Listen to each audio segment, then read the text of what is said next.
Hello students, कैसे हैं आप लोग? होप आप लोग बहुत अच्छे होंगे।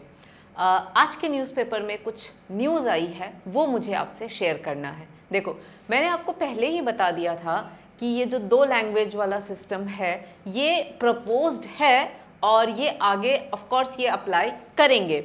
मैंने आपको एक वीडियो में बहुत क्लियरली समझाया था इस साल का सब्जेक्ट कॉम्बिनेशन जो है वो क्या रहने वाला है। ठीक है, मतलब क्या बच्चे ऑप्ट कर सकते हैं, क्या इसी साल से 2 लैंग्वेज लेना सीनियर सेकेंडरी में कंपलसरी है या नहीं। ये सारी चीज़ें जो हैं वो मैंने आपको एक वीडियो में बहुत अच्छे से क्लियरली समझा दिया था कि इस साल तो एटलीस्ट ये अप्लाई नहीं हो रहा है। इस साल उन्होंने 2 लैंग्वेज ले सकते हो, लेकिन उस अगर दूसरा लैंग्वेज नहीं लेना तो आप कोई भी दूसरे एकेडमिक इलेक्टिव सब्जेक्ट ले सकते हैं।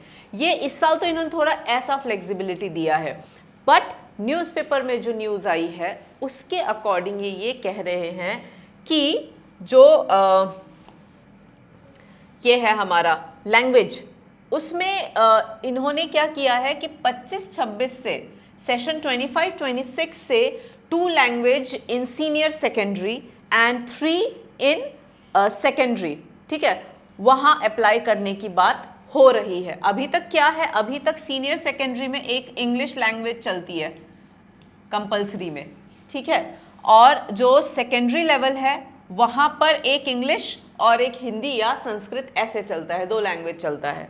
तो अब इन्होंने क्या किया, सीनियर सेकेंडरी में एक ही भाषा पढ़ना होता है और मंत्रालय ने बताया कि भारतीय स्थानीय भाषाओं को बढ़ावा देने के लिए सेकेंडरी स्तर पर 3, मैंने कहा ना अभी क्या है, अभी मैं आपको बताऊं, अभी जो सेकेंडरी में ऑप्शन है वो है सेकेंडरी लेवल पे क्या है, सेकेंडरी लेवल पे आपकी सब्जेक्ट कॉम्बिनेशंस क्या हैं, इंग्लिश, हिंदी और संस्कृत।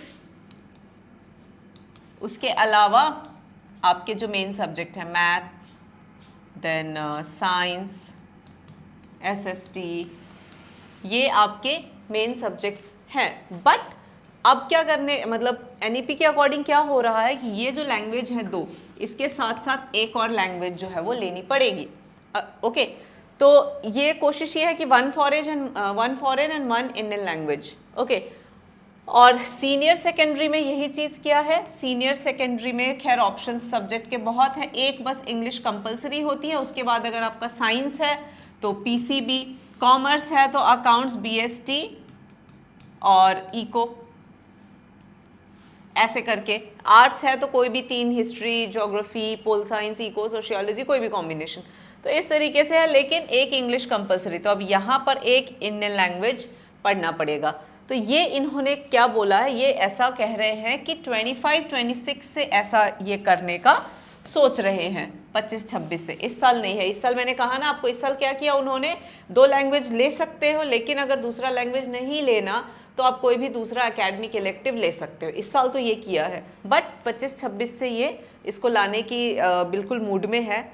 और वो ही नहीं, इन्होंने इसको नाम भी दिया है, जैसे मैथ्स में चलता है ना, अभी फिलहाल 9th-10th में क्या चलता है बच्चों, 9th और 10th में मैथ्स के 2 ऑप्शन इनके पास हैं, एक है स्टैंडर्ड और दूसरा है बेसिक। बेसिक थोड़ा हल्का होता है, स्टैंडर्ड थोड़ा लेवल हाई रहता है। और बेसिक मैथ्स जो होते हैं वो वाले बच्चे जो है आगे जाके कोर मैथ्स यानी कि जेई वगैरह के लिए जो पीसीएम लेना होता है वो नहीं ले सकते अकॉर्डिंग टू अभी सीबीएसई का जो रूल है। तो ये मैथ्स में बस स्टैंडर्ड बेसिक इन्होंने किया था, अब ये लैंग्वेज में करेंगे, ऐसा इन्होंने न्यूज़पेपर में आज ऐसा आया है कि लैंग्वेज में भी, देख रहे हो, कक्षा 11वीं और 12वीं में दूसरी भाषा के लिए अब बेसिक और स्टैंडर्ड लैंग्वेज 2 विकल्प होंगे।